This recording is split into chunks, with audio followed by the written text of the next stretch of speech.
Do you want to introduce me again? Yeah.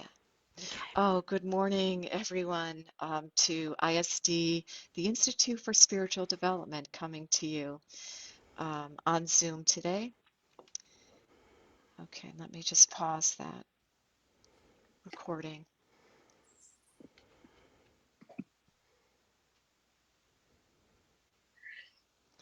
Okay, welcome to the Institute for Spiritual Development. You have joined us partway through our Metaphysical Sunday service. And we are starting today with the reading and homily, which is being presented by Reverend Renee Ranke, one of our ISD ministers and faculty.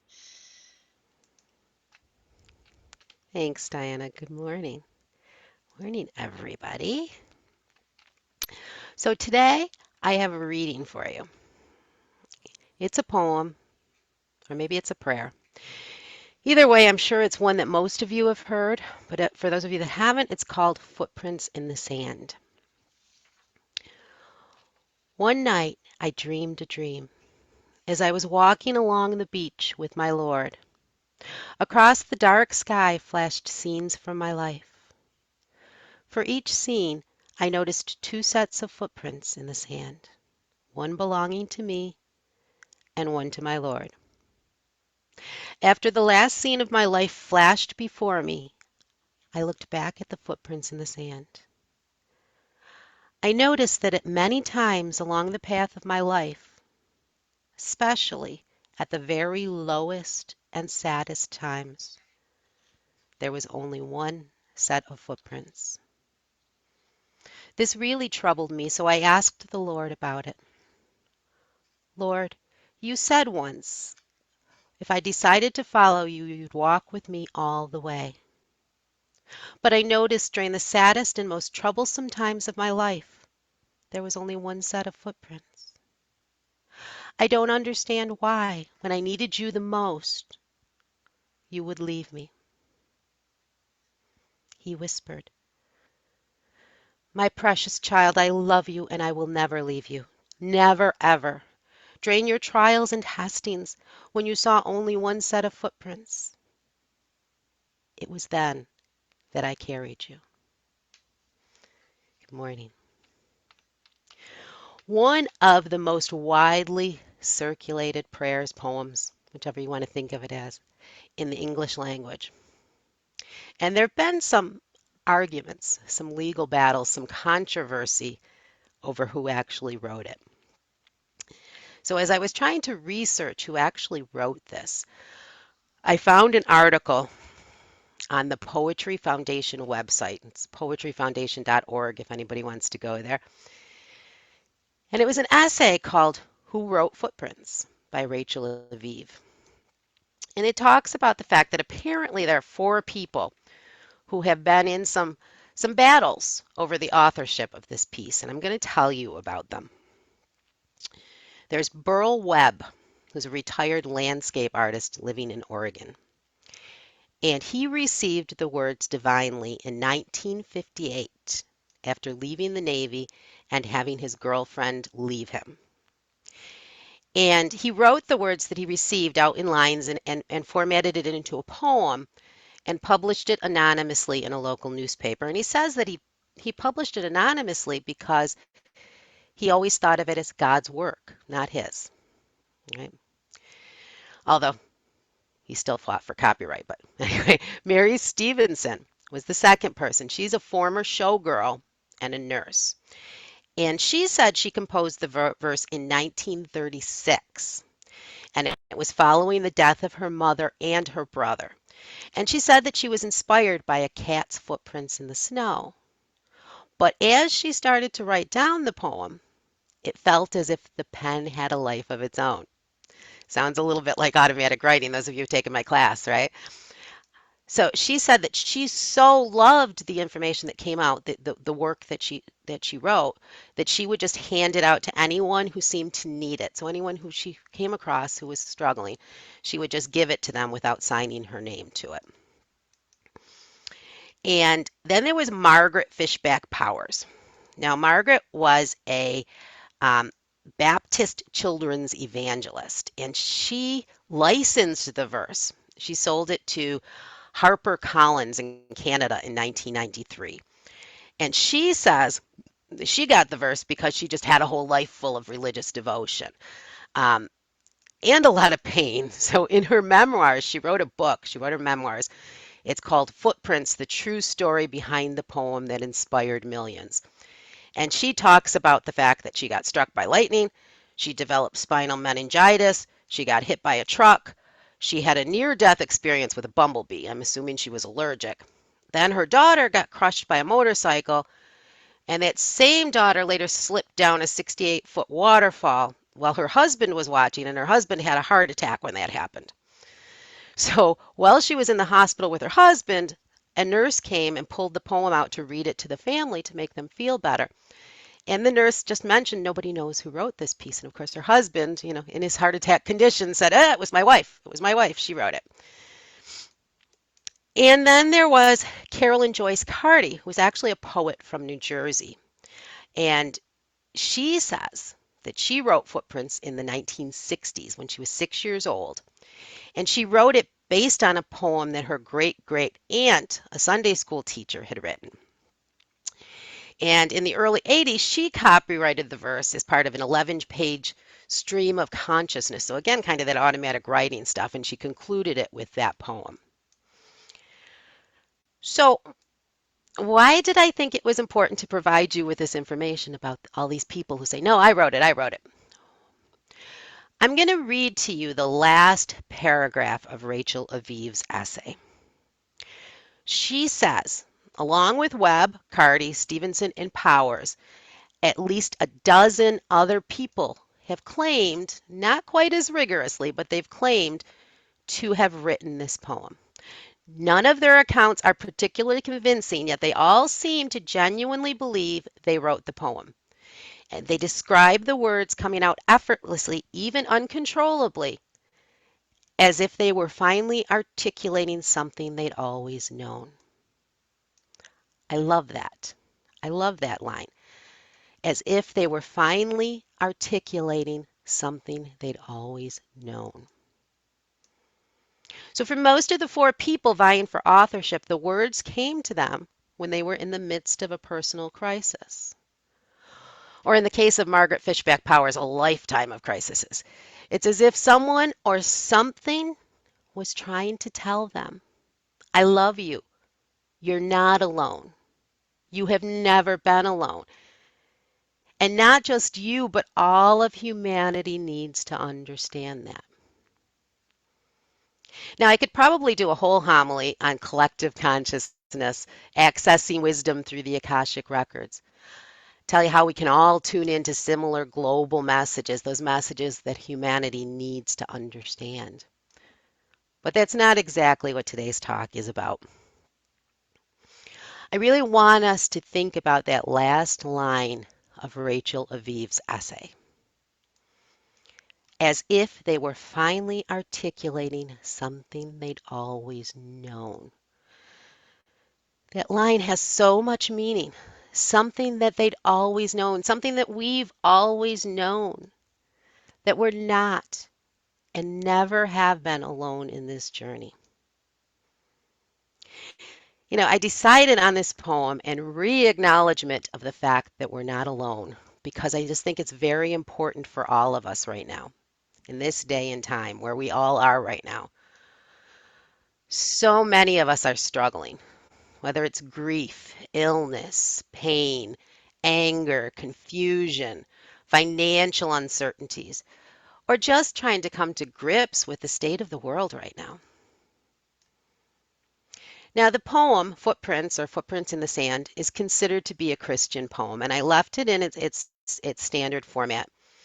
It does state, as I was walking along the beach with my Lord. But I believe that the philosophy behind it, and I think it mentions a he also, right? But I believe that the philosophy behind it, that thing that we've always known, it fits any belief system. So maybe it's a loving God that is embracing you. Maybe it's the motherly energy of the earth that's comforting you. Maybe it's the strength of the universe that holds you close. Maybe even it's the firmness and the structure of science that grasps you securely. But there's more. There's a little bit more to it. As I started to write this piece, I had a really hard time. I struggled. Now, most of you know that my mother just recently passed away, and I'm again wading through grief in its many facets. And as I sat down to try and write this, and as I tried to figure out what I wanted to tell you, there was this part of me that kept screaming at me, that kept saying, but I am alone right now. How can I tell others that they're never alone? I am alone. And then I stopped and I breathed, and visions started coming to me. The cousin who showed up at the calling hours with an old picture that included my mother as a very young child standing with my grandparents, my great grandmother, and a bunch of great aunts and uncles. And that picture that she brought me, it kind of lifted the veil. It allowed some ancestors to reach out and to actually comfort me from the other side. The two girls from high school who walked into the funeral home only because they saw the obituary on Facebook and thought that I could use the support. I hadn't talked to them in years. My friends Story, Connie, Maggie, and Carol, who traveled over an hour first thing in the morning and whose friendly faces greeted me as I walked down the center aisle of that church behind my mother's casket. All of the friends who texted and called and messaged me. And my mother, who to my amazement started sending me bunnies and butterflies almost immediately. My precious child, I love you and will never leave you. Never, ever drain your trials and testings when you saw only one set of footprints. It was then that I carried you. This support, this spiritual swaddling, it's not relegated to just the highest levels of divinity. It's not just God, the universe, and angelic energy that's carrying us. It is that, but it's not just that. It's not always this wispy and ethereal love. Sometimes it's firm and touchable in the physical world. If we just take a moment to recognize and acknowledge it. Love and support is pouring over us from all around, from ancestors and spirit, from living family and friends, from nature, maybe even from strangers that you pass in the street. And then other times, this support may not be exactly what you expect, or it may not be quite as easy to see. I remember when my husband passed away, there was this part of me that just wanted to be invited back into my parents' house, to sleep in my old bed, forget about the pain I was going through and the trials and tribulations of being an adult, a grieving adult. But my childhood bed, it doesn't exist anymore. My bedroom is now my dad's office, and I would have had to sleep on the couch in the living room in the midst of all the action, which really wasn't the escape that I was looking for. But as the weeks and the months rolled on, I still remember so clearly that I wanted that feeling of being a child in my parents' house. And yet I was never actually invited. I didn't get that. I didn't feel like I got that type of support. But I knew logically that my parents were grieving also. But somehow there was just this emptiness. There was this part of me that just needed to be held and comforted. That child that just wanted to sob in her parents' arms. And at that point, all I saw both behind and in front of me was one set of footprints. And then in 2018, my mother was diagnosed with breast cancer. And I remember so clearly the day she told me about it. She said 5 words that totally changed my perspective. She said, I'm so sorry, Renee. I am so sorry, Renee. It was then that I realized, even though I only saw one set of footprints, Even though I had seen my grief as something I was navigating alone, my mother had been carrying me all along. Her apology to me was her way of saying, "Oh, my precious daughter, I know how much pain you've been in because my heart has been with you, and I wish I could stop your pain instead of adding to it." It's so easy to feel connected, to see and hear and feel the love and support of our loved ones and the divine, to bathe in the beauty of the universe when things are going well in your life. It's not always so easy when things get tough, when you're grieving, in pain, experiencing fear, loss, confusion. And yet it's those times, this time right now, when the world is in chaos, so many of us are mired in fear and pain, that we truly need to allow ourselves to feel that love and support. Right now is when we need to understand that we're not alone.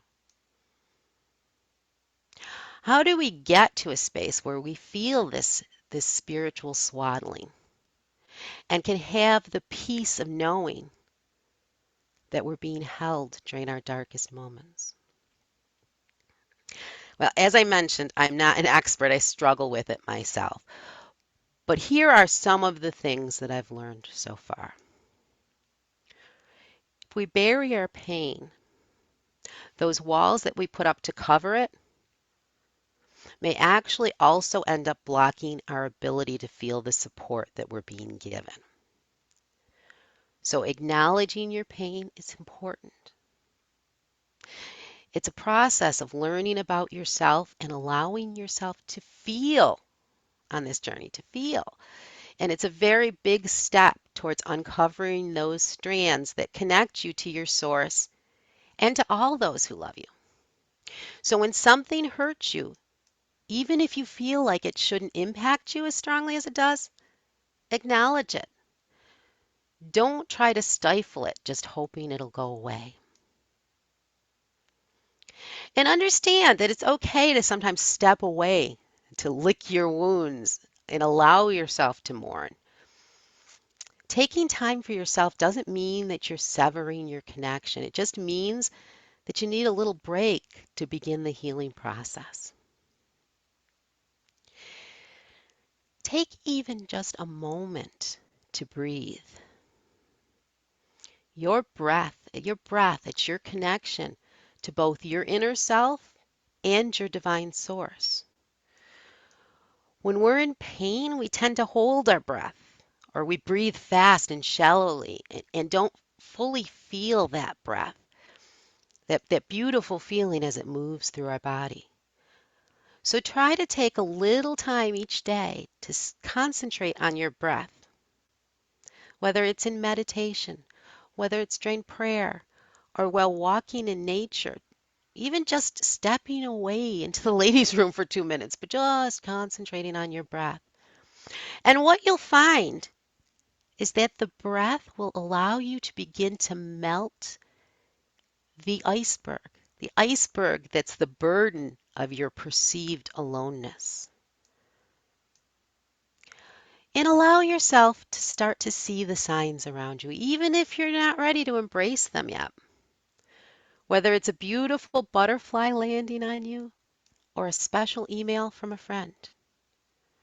Whether it's a rainbow that appears in the sky on the day you're feeling the worst, or a neighbor dropping off a tray of cookies just when you're craving something sweet.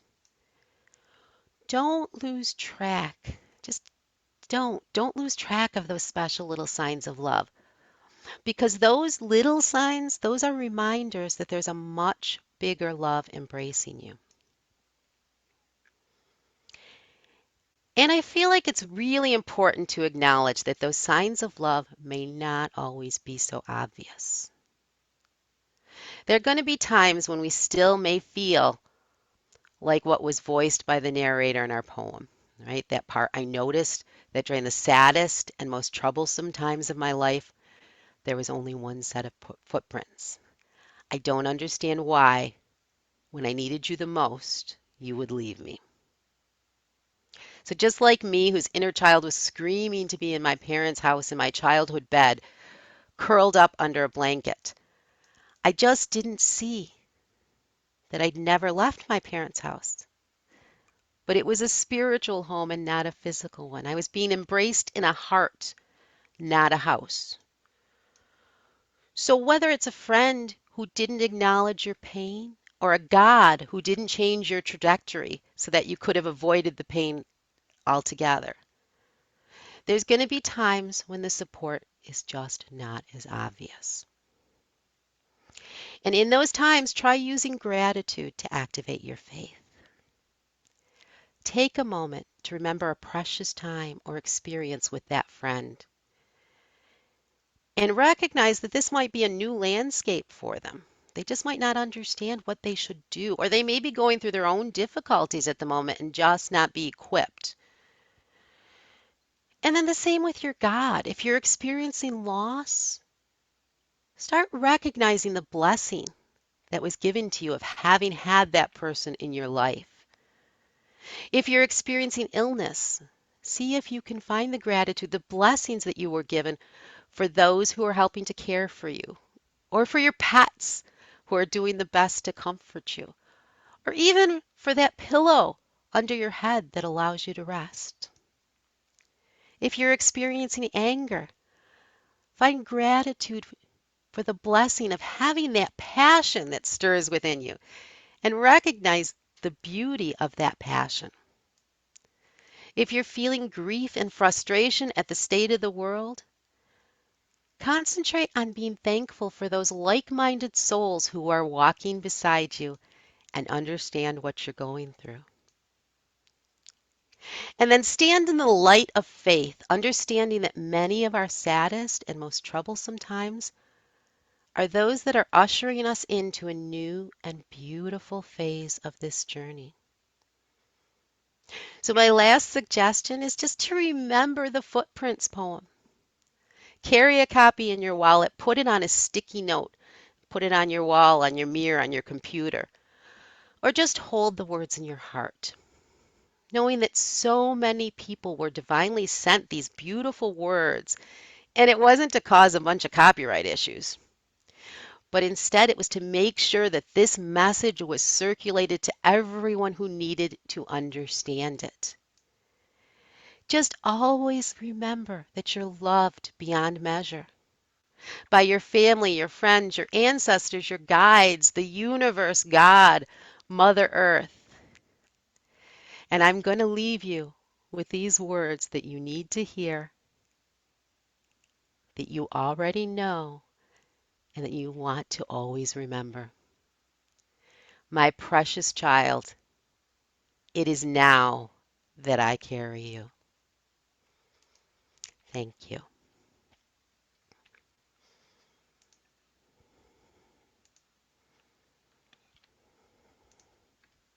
Thank you, Reverend Renee. That was awesome. Now, as we turn to the prosperity portion of our service, let's start with a prayer of thanksgiving. Are we staying on Div- Facebook for this, Diana? oh no, thank you. Yeah. If you would like to join us for the rest of our service, we are on Zoom and we'll finish our service on Zoom. To our Facebook friends, um, we'll continue on with our service. Um, Lots of events happening at ISD, isdoneonta.org. We'll see you Facebook next time. Our link to this service is on isdoneonta.org on the homepage. Thanks.